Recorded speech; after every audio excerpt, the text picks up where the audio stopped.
할렐루야. 아멘. 네, 주님의 평강이 여러분에게 함께 하시기를 주의 이름으로 축원합니다. 아멘. 요즘 세상은요, 더 모아 이런 세상이 되고 있는 것 같습니다. 네. 더 편안하고 더 많이, 그리고 더 잘 먹고 더 즐겁게 살고자 외치고들 있습니다. 그래서 호화스러운 사치와 낭비로 세상을 부지경 속으로 만들어가고 있는 것 같습니다. 더 고급스럽고요, 더 우아하고요, 더 화려한 것을 추구하고 있습니다. 그래서 삶의 질을 높이겠다고 좋은 환경을 개발하고 있지만, 반면에 세상은 경건한 그리스도인들로 살아갈 좋은 환경은 점점 사라져가고 있는 듯합니다. 세상은 점점 살기 좋은 세상이 되어가는데 신앙생활, 신앙 환경은 점점 어려워지고 있는 이런 시대를 사는 우리가 어떻게 해야 우리의 믿음과 신앙을 지켜내고 하나님께 받은 사명을 감당할 수 있을까 하는 것입니다. 오늘 본문의 말씀을 통해서 이에 대한 작은 대안들을 찾아볼 수 있기를 바랍니다. 먼저 오늘 본문 말씀이 주어진 이 배경은 이렇습니다. 오늘 예수님은 12제자를 부르셨습니다. 그리고 그들에게 더러운 귀신을 내쫓고, 그리고 모든 병과 모든 연약한 것들을 고치는 권능을 그들에게 주셨습니다. 그리고는 그들을 이스라엘의 잃어버린 양, 곧 목자 없는 양 같은 모든 이스라엘 백성들에게로 그들을 보내십니다. 그래서 제자들은 주님이 보내신 그 잃어버린 양들을 향해서 가서 그들을 위로하고 그들에게 천국 복음을 전파하라는 것이었습니다. 그런데요, 여기에 적잖은 문제가 있었습니다. 예수님께서 제자들을 분명히 보내셨습니다. 그래서 오늘 본문도 분명하게 주님은 내가 너희를 보내니, 내가 너희를 보낸다 라고 말씀하십니다. 그런데 어디로 보내십니까? 주님이 보내신 그곳은, 제자들이 가야 하는 그곳은 마치 이리떼들이 득실거리는 그런 위험한 곳이었다 하는 것입니다.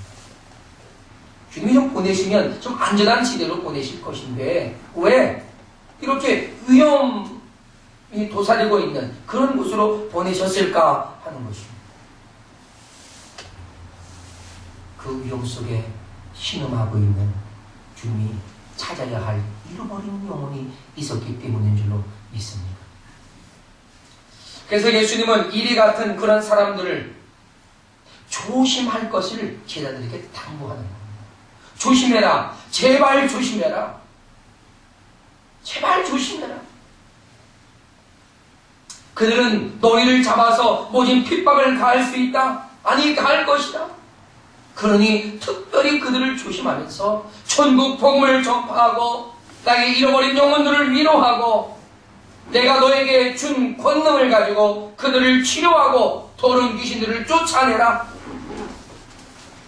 그러므로 그들이 이 땅에 하나님의 나라가 왔음을 알게 하고 하나님의 위로를 받게 하라는 것이었습니다. 그러면서 그들에게 당부하신 메시지가 오늘 본문이었습니다. 너희를 보내니 양을 이리 가운데로 보냄과 같도다. 너희를 보내니 양을 이리 가운데로 보냄과 같도다. 그러므로 너희는 뱀같이 지혜롭고 비둘기같이 순결하라 하는 것이었습니다. 사랑하는 여러분, 결코 쉽지 않은 환경과 형편 속에서 사명을 감당해야 하는 제자들에 대한 주님의 염려는 어려운 환경 속에서 사명을 감당할 수 있는 길라잡이와 같은 그런 메시지였습니다. 오늘 우리는 이 본문의 말씀을 통해 결코 만만치 않은 이 세상에서 예수님의 제자로서 어떻게 살아갈 것인가, 어떻게 성공적인 인생을 살아갈 수 있을까 하는 것을 깨닫게 되기를 바랍니다. 여러분, 이 세상에서 그리스도인으로서 성공적인 삶을 살아가려면 어떻게 해야만 할까요? 첫째는 먼저 이 세상에 대해서 알아야 합니다. 이 세상은 하나님께서 창조하신 세상 아닙니까? 이 세상 자체만을 본다면 정말 사랑스럽고 아름다워서 우리에게 맡겨지고 또한 우리가 돌보고 관리해야만 하는, 그리고 우리가 누려야 하는 그런 하나님의 선물이었습니다. 그러나 영적으로 보면 상황은 너무나 다릅니다. 세상은 공중권세 잡은 흑암의 세력이 다스리고 있는 곳입니다. 곧 사탄, 그 마귀놈의 세력들이란 말입니다. 이 세력은 늘 하나님을 경계하고 있습니다. 하나님의 뜻이 이 땅에서 이루어지지 못하도록 방해하는 세력이란 말입니다. 방해하는 세력. 그래서 이 세력의 목적이 뭔지 아십니까? 함께 잘 살려는 게 아니라 함께 망하자는 겁니다. 마귀의 전략은 함께 망하자는 거예요. 예수님께서 이 세상에 육신의 몸을 입고 오심으로써 이 세상은 이미 종말이 시작되어진 것이었습니다. 예수님이 오심으로써 하나님의 나라가 이 세상에 임했고 십자가의 죽으심과 부활하심을 통해서 이 세상에는 이미 하나님의 심판이 이루어진 것이었습니다. 예수 그리스도를 믿는 자는 구원을 얻습니다. 그러나 믿지 아니하는 자는 여전히 그 심판에 머물러 있다는 사실입니다. 그래서 예수님께서는 분명하게 선언하십시오. 요한복음 16장 33절에 세상에는 너희가 환난을 당하나 담대하라 내가 세상을 이기었노라. 주님이 이겼습니다. 그리고 주님이 심판하신 겁니다. 그렇습니다. 예수님께서 이미 세상을 이기셨고 심판했단 말입니다. 사탄, 마귀, 그놈들에게 이미 하나님의 심판이 주어졌습니다. 그놈들은 영원한 사망으로 저 무적행 속에 갇히게 되는 것입니다. 그러니까 이 마귀 이놈들은 억울해서 어떻게 해서든지 같이 망하려고 하는 이 물귀신 작전을 쓰는 거예요. 그런데 그리스도인들은 어떻습니까? 그 마귀 그놈들과는 달리 영원한 천국의 영화를 누리는 것이 얼마나 배가 아프겠냐 이런 얘기예요. 그래서 그리스도인을 핍박하고 타락하게 하고 유혹합니다. 그래서 믿음을 저버리게 하고 세상을 사랑하게끔 만들어가는 것입니다. 여러분도 잘 아시다시피 우리가 그리스도인으로서 이 세상을 산다는 것은 그리 만만한 상황은 아닙니다. 그렇다고 여러분 두려워하거나 겁을 먹을 것까지는 없습니다. 다만 우리가 경계하고 조심해야 한다는 것을 말하는 겁니다. 그래서 속담에도 돌다리도 어떻게 하라고요? 두드려서 건너야 한다. 늘 조심하라는 얘기입니다.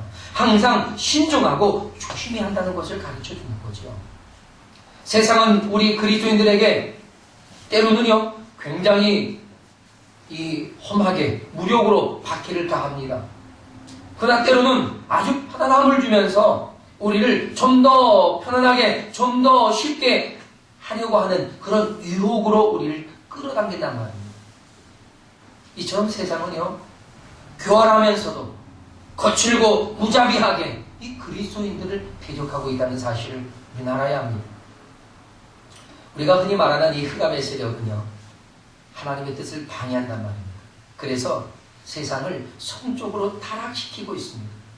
개인과 집단의 이기주의를 팽배하게 함으로써요 서로가 싸우고 경쟁해서 인간관계를 아주 삭막하게 만들어버리고 있습니다.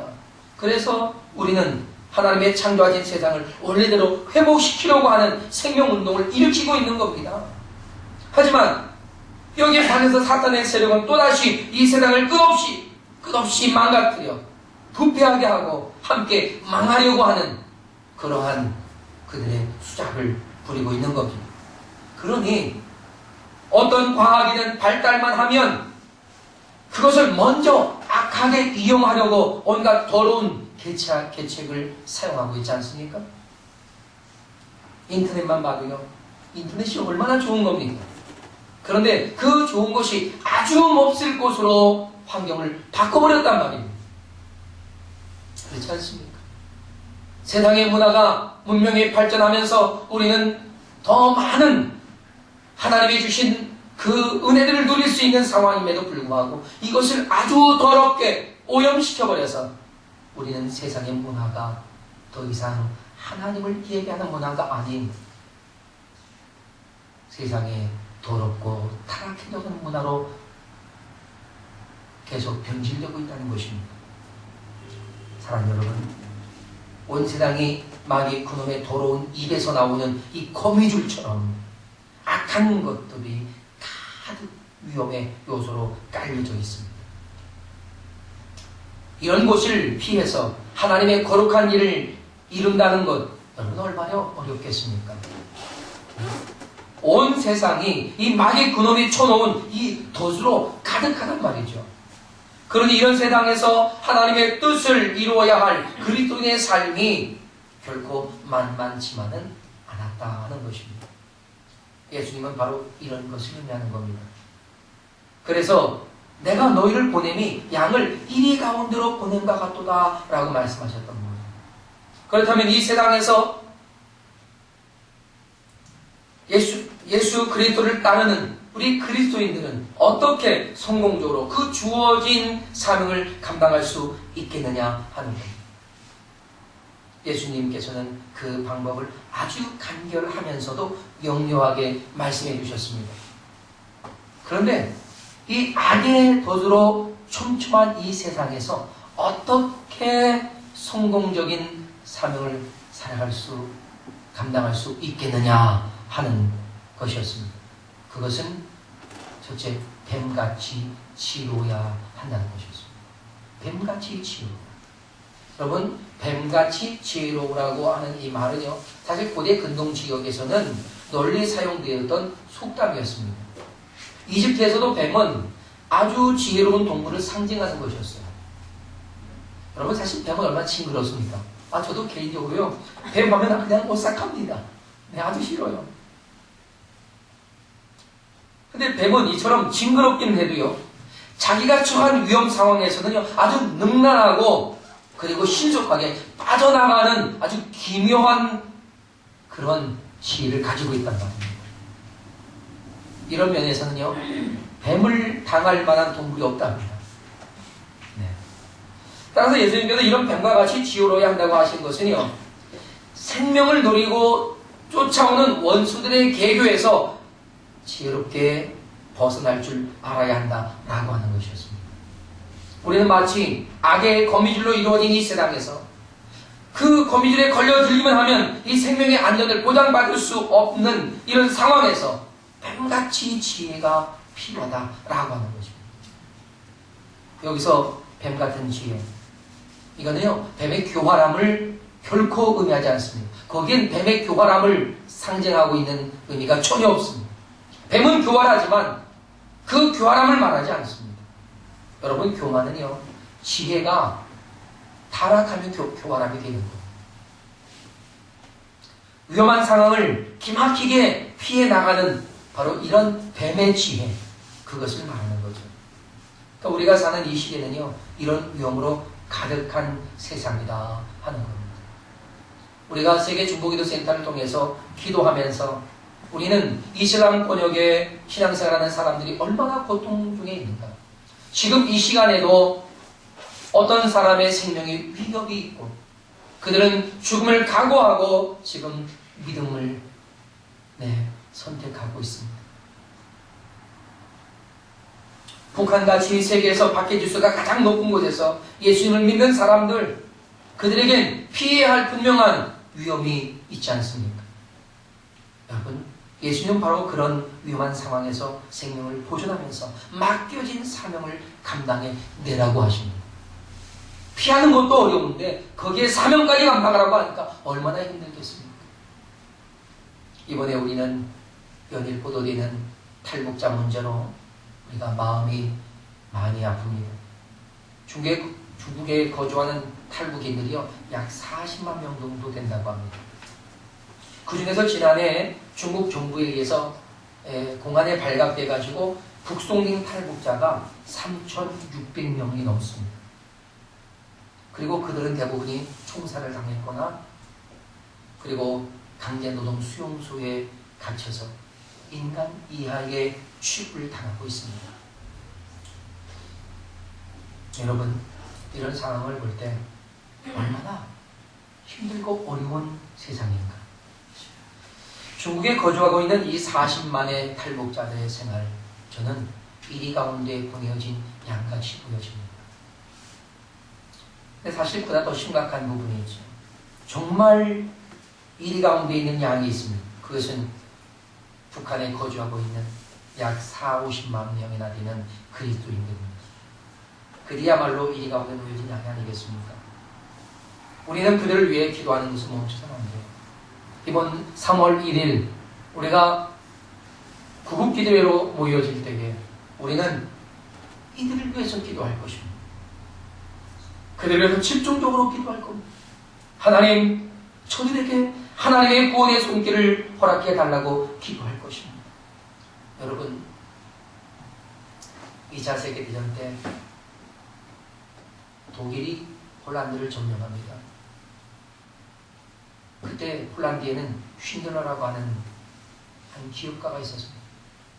그는 좀 기회주의자였지만 그가 유대인들이 희생당하는 것을 보고 그가 굉장한 고통을 느끼면서 그는 마음을 바꿔서 유대인들을 그 강제 노동 수용소에서 이 장교에게 뇌물을 주고 한 명씩 사들입니다. 그리고 그들을 피신시켜서 그래서 그들을 구합니다. 몇 명을 구했을까요? 1,100명을 구했습니다. 그래서 나치의 그 위험 속에서 쉰들러는 이 1,100명의 유대인들을 구할 수 있는 그런 영웅적인 모습을 보였습니다. 우리가 기억할 겁니다. 그는 자신의 배지를 보고 내가 이것을 팔았더라면 2명을 더 구했을 텐데라고 그가 가슴 치는 장면을 여러분은 아마 기억하실 것입니다. 저는 요즘이 바로 그런 쉰들러가 필요한 시대가 생각합니다. 저 북한, 그 땅에, 저 중국에, 그리고 저 아프가니스탄과 이란과 저 파키스탄, 수없이 박해 속에서 고통하고 신음하는 하나님의 거룩한 백성들을 보호하고 도와줄 쉰들러가 필요한 시대가 아닌가.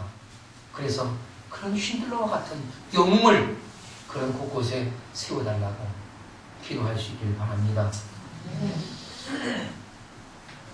그럼 오늘 우리가 좀 더 관심을 가져야 할 또 다른 악의 네트가 있습니다. 그것은 이 세상에 만연한 죄악이라고 하는 것입니다. 여러분, 이미 세상은요, 그 죄악의 수위가 넘칠 만큼 가득합니다. 온 세상은요, 음란물로 홍수가 날 지경이에요. 인터넷 보십시오. 그냥 이 포털 사이트에만 봐도 그 음란물이 얼마나 올라옵니까? 방송을 보십시오. 예전에는 생각도 못하는 장면들이 나오고 있습니다. 신문은 물론이고 크고 작은 화보는 음란물을 예술 작품처럼 드러내고 있습니다. 뿐만 아닙니다. 다양하고 신속하게 변하는 세상의 문화는요, 젊은 사람들의 소비 심리를 더욱 자극함으로 인해서 그 소비 심리가 범죄로 이어져가는 그런 상황을 우리는 보고 있지 않습니까? 어제도 중학생을 전출해서 이 성폭행을 했던 18살 먹은 고등학교에서 퇴학당한 이 사건이 보도되었습니다. 여러분, 엄청난 이 어처구니 없는 일들이 지금 이 땅에 이루어지고 있습니다. 뿐만 아니죠. 무한 경쟁을 유도하는 사회적인 분위기는 이 땅의 모든 사람들을 경쟁의 대상으로 만들어버렸습니다. 그래서 인간미가 사라진 지 오래예요. 학교는 어떻습니까? 학교는 교권이 사라지면서 학생들은 난장판 가운데도 교육받고 있습니다. 이건 교육이 아닙니다. 폐륜을 배우고 있는 겁니다. 또 안티 기독교가 암행하는 가운데서 기독교의 복음은 사이비 종교의 집단의 소리와 같이 전락될 지경에 놓여 있지 않습니까? 그래서 지난해만 해도요, 30만 명의 기독교인의 숫자가 감소했다라고 하는 통계를 가지고 있습니다. 참 놀랍습니다. 30만 명이 부흥해도 현찮은데 30만 명이 줄어들고 있다는 것은 충격이었습니다. 여러분, 이런 가운데 우리 그리스도인이 어떻게 믿음을 지키며 살아남을 수 있겠습니까? 복음을 전하며 세상의 빛과 소금으로 영향력을 끼쳐야 하는 우리의 사명을 우리가 어떻게 감당할 수 있겠느냐 하는 것입니다. 예수님 이런 상황 속에서 그리스도인들의 삶을 다시 한번 말씀하시는데, 그리스도인들로서 살아남으라는 것입니다. 살기 위해 살아남는 것이 아니라 그리스도인들로서 살아남으라고 하는 것입니다. 그래서 주님께서 분명한 모든 것을 감당해 내라는 것입니다. 그러기 위해서 주님은 하나의 대안으로 내놓으신 것이 뱀같은 지혜였다는 것입니다. 여러분, 여기서 뱀같은 지혜가 무슨 지혜인지 아시겠죠? 이 뱀같은 지혜는요, 피하는 지혜입니다. 잘 피하는 지혜입니다. 우리 옆에 분들에게 그렇게 한번 나눕시다. 우리 잘 피하면서 합시다. 여러분, 정말 잘 피하면서 하셔야 합니다.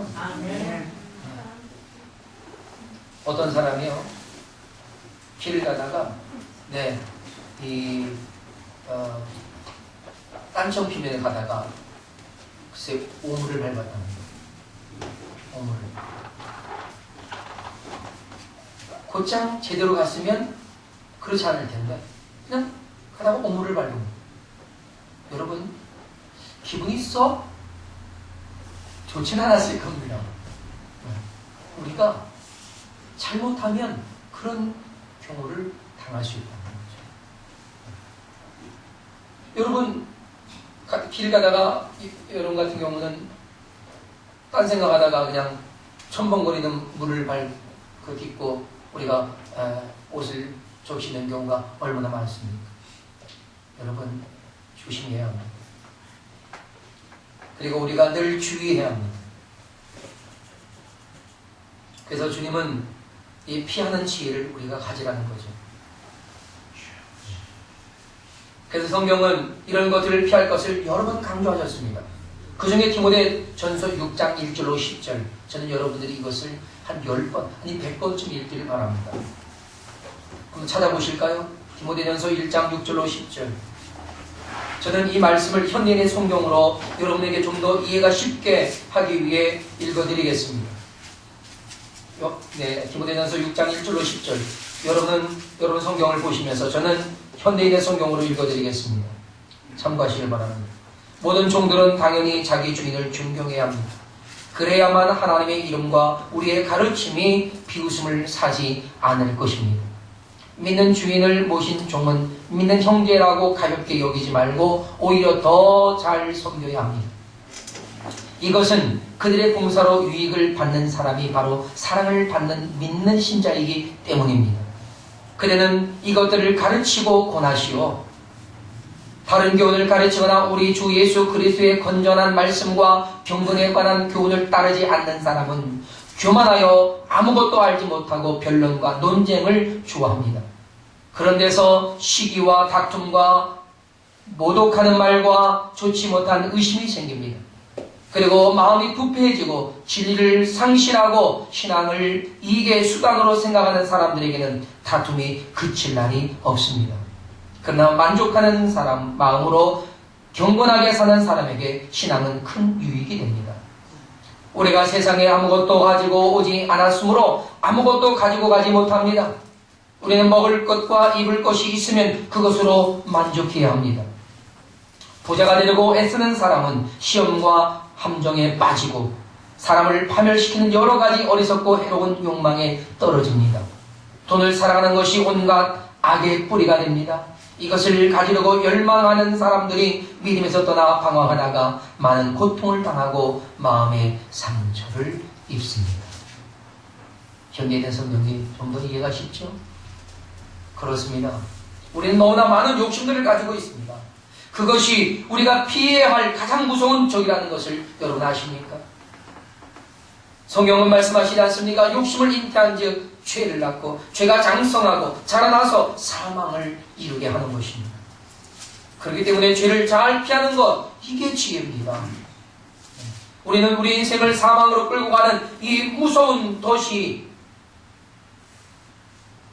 우리의 삶에 주어져 있다는 사실을 알고 우리에겐 뱀처럼 위험을 잘 피해 다니는 그런 지혜가 있기를 바랍니다. 아멘.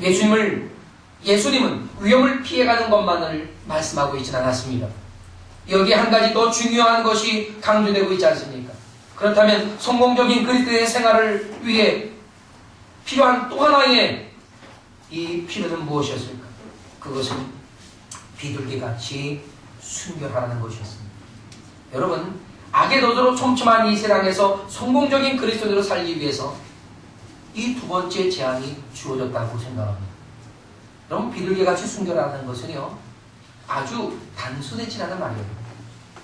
순결하라라고 하는 이 단어는 그 의미상 부패한 것에 혼합되지 않고 오염되지 않은 순수한 상태를 가리키는 그런 말입니다.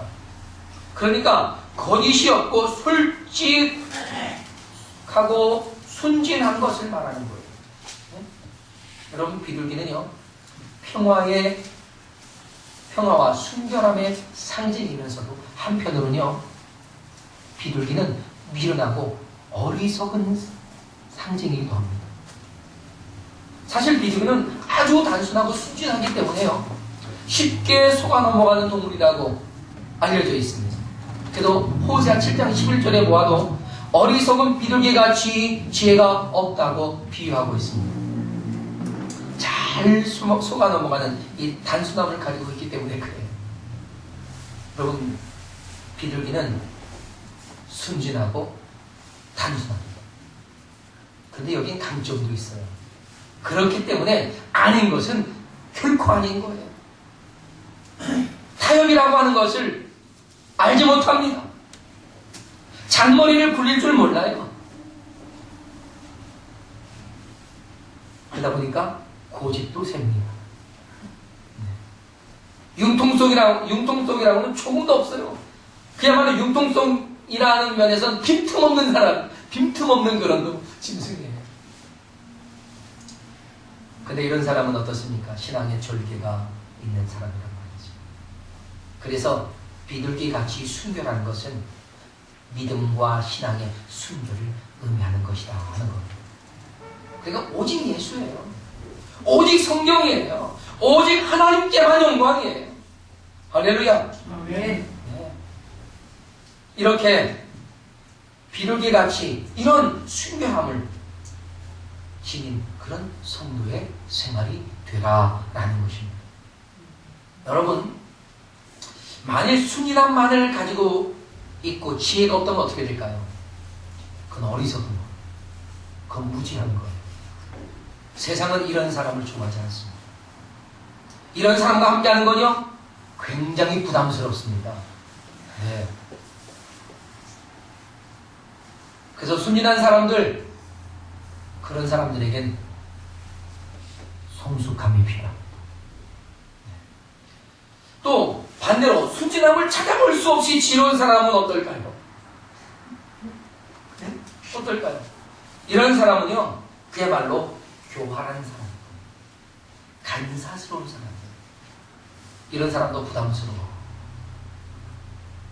여러분, 예수님은요, 세상에서 가장 지혜로운 동물 뱀, 세상에서 가장 미련한 동물 비둘기, 이 두 가지를 같이 우리에게 말씀하시면서 뱀 같아라, 비둘기 같아라, 지혜로워라, 멍청해라. 도대체 무슨 말씀이냐는 거죠. 네. 그래서 주님은 이 두 동물을 비하하면서요, 어느 동물에게도 치우치지 말고 이 두 가지가 어떻게 잘 조화롭게 이루어져야 한다라는 겁니다. 아멘. 여러분, 이런 순진하고 순수함에 이런 지혜가 조화롭게 이루어진다면 금상첨화예요. 금상첨화. 아니겠습니까? 이런 사람을 우리는 순전한 사람이다 라고 말하는 거예요. 우리 옆에 분에게 당신은 주님 앞에서 순전한 사람 되기를 축복합니다. 함께 축복합시다. 당신은 주님 앞에서 순전한 사람 되기를 축복합니다. 할렐루야. 그 축복을 진심으로 하세요. 진심으로. 주님께서 뱀같이 지혜롭고 비둘기같이 순결하다고 하는 것은요, 바로 이렇게 순전하게 믿음으로 사는 사람을 의미하는 것이었습니다. 주님께서는 신앙의 절개도 중요하지만 지혜롭게 위험을 피해서 신앙의 절개를 지켜라 하는 것이었습니다. 여러분, 순진함이 이렇게 지혜와 조화를 이루면서 성숙한 신앙으로 살아가는 것 얼마나 아름답겠습니까? 저는 여러분에게 이런 아름다움이 있기를 주님의 이름으로 축복합니다. 아멘. 이것이 뱀같이 지혜롭고 비둘기같이 순결한 것을 의미하는 겁니다. 우리가 살고 있는 이 세상은요, 그리스도인들에겐 지뢰밭과 같아요. 항상 긴장하고 조심하지 않으면 펑! 하는 겁니다. 뱀은 자기 방어를 위해 조금도 방심하지 않는 것이 그의 특성이랍니다. 자기 방어를 위해서 조금도 방심하지 않아요. 어느 순간 어떻게 누가 우리를 자기를 해할지 모르기 때문에 그래서 뱀의 눈이 째진 겁니다. 사랑하는 여러분, 우리는요 하나님의 뜻을 이루기 위해서 조금도 방심하지 않고 지혜와 순전한 믿음을 지켜가는 거룩한 그리스도의 신부로서의 삶을 성공적으로 살아갈 수 있기를 바랍니다. 예수님은 십자가를 지시기 전에 우리를 위한 중보 기도를 간절히 드릴 때 이렇게 기도했습니다. 네. 우리를 세상의 악에 빠지지 아니하도록 보존해달라고 지켜달라고 하나님께 기도했습니다. 이것이 뱀같이 지혜롭고 비둘기같이 순결해야 할 분명한 목적이라고 저는 생각합니다. 사랑하는 여러분, 우리는 이 악의 거미줄로 촘촘히 짜여진 이 세상에서 악에 걸려 위험에 빠지지 않고 거룩한 하나님의 자녀로서 보존되기 위해 뱀같이 지혜롭게 피해가고 여러가지 곤란한 그런 세상의 문명과 문화와 가치관 속에서 우리의 믿음, 우리의 신앙이 흔들리지 아니하고 오직 예수 그리스도 앞에 우리의 신앙의 정조를 지키며 나아가기 위해 우리는 비둘기 같은 믿음의 정조, 그런 순결함을 가지고 거룩한 성도의 삶을 살아갈 수 있어야 할 것입니다. 그러기 위해서 우리에게는 성령이 필요합니다. 하나님의 성령의 도우심이 필요합니다. 그 성령의 도우심을 받아서 우리가 함께 안전하고 그리고 거룩한 그리스도의 신부로 살아갈 수 있게 되기를 바랍니다. 아멘. 사랑하는 여러분, 이 시간 나같이 기도합시다. 자리에서 일어나시겠습니다. 그리고 우리는 성령께서 이 시간 우리에게 임하시고 우리에게 성령의 기름 부으심으로 우리가 뱀같이 지혜롭고 비둘기같이 순결하게 하사 하나님의 거룩한 자녀로서 성공적인 삶을 살도록 도와달라고 기도합시다. 성령의 이끄심을 따라 이 세상에 촘촘하게 깔려있는 악의 거미줄을 피해갈 수 있도록 도와달라고 기도하십시오. 그리고 순결한 그리스도인으로서 하나님의 거룩한 나아갈 수 있도록 믿음으로 결단하며 나아갈 수 있는 저와 여러분이 될 수 있도록 도와달라고 우리 함께 이 시간 간절한 마음으로 기도하며 나아가겠습니다. 할렐루야.